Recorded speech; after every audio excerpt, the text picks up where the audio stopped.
नमस्कार, मी सुरेश शिंदे. आपण पाहतात तळेगाव टाइम्स न्यूज. नुकतीच तळेगाव दाभाडे नगर परिषदची निवडणूक झाली आणि त्याच्यानंतर निकाल देखील जाहीर झाला. आत्ता आपल्यासोबत नवनिर्वाचित नगराध्यक्ष संतोष भाऊ दाभाडे आहेत. आपण त्याच्याकडे थोडक्यात प्रतिक्रिया घेणार आहोत, परंतु त्याच्या आधी आपल्याकडे माजी नगराध्यक्ष सुरेश भाऊ चौधरी सुद्धा आहेत. आपण त्याच्याकडे जाणून घेऊयात. सुरेश भाऊ नमस्कार, काय प्रतिक्रिया आपण? संतोष हरिभाऊ दाभाडे हे आमच्या महायुतीचे उमेदवार म्हणून आम्ही त्यांना निश्चित केलं होतं आणि निश्चित केल्यानंतर त्यांना हेही सांगितलं होतं की बाबा तुम्ही आपण एकत्र जर आलो तर आपल्या तळेगावमध्ये शहरामध्ये लोकांचे पैसे पण वाचतील आणि सगळे उमेदवार पण आपले बिनविरोध होतील.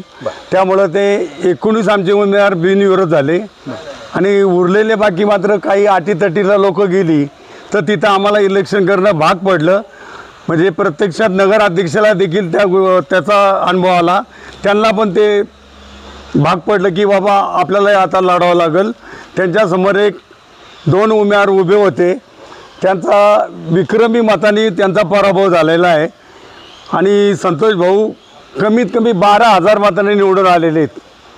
आणि त्याचा परिणाम असा आला की आम्ही हे अख्ख्या महाराष्ट्राला दाखवण्यासाठी हा प्रयोग केला होता की बाबा हे जे पैसे लोकांचे जातात किंवा पैशावरती सगळं इलेक्शन होते ते आपण थांबवायचं, असं आमचे आमदार सुनील अण्णा शेळके यांनी पण ठरवलेलं होतं.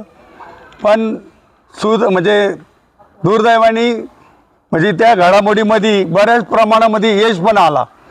यश येत असताना हे थोडेफार लोक काही हट्टाला पेटले आणि त्यामुळं हे इलेक्शन झालं. नाही तर आम्हाला महाराष्ट्राला दाखवून द्यायचं होतं की बाबा गाव पातळीवरती सगळ्यांनी एकोपा दाखवून त्या गावाचा कारभार सगळ्या पार्टींनी जर सांभाळला तर ते अतिशय उत्तम होईल, असं सुनील अण्णाचं आणि भारतीय जनता पक्षाचं पण देखील असं आमच्याबरोबर ठरलेलं होतं. आणि त्या पद्धतीने मग आमच्यामध्ये ठरलं होतं की बाबा इथली उमेदवारी कुणाला मिळाली पाहिजे.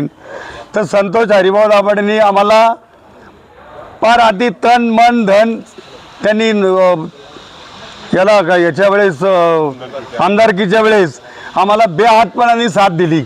मग आम्ही पण त्यांच्याकडं त्यांच्या पार्टीकडं बोट केलं आणि त्यामुळे त्यांच्या पार्टीने देखील मान्य केलं आणि म्हणूनच संतोष हरिभाऊ हे आमच्याकडनं फिक्स उमेदवार झाले आणि ते निवडून आले. त्याबद्दल त्यांचं अभिनंदन करतो आणि स्वागतही करतो. मला जे काय विचारलं ते मी सांगितलं आहे तुम्हाला. धन्यवाद भाऊ.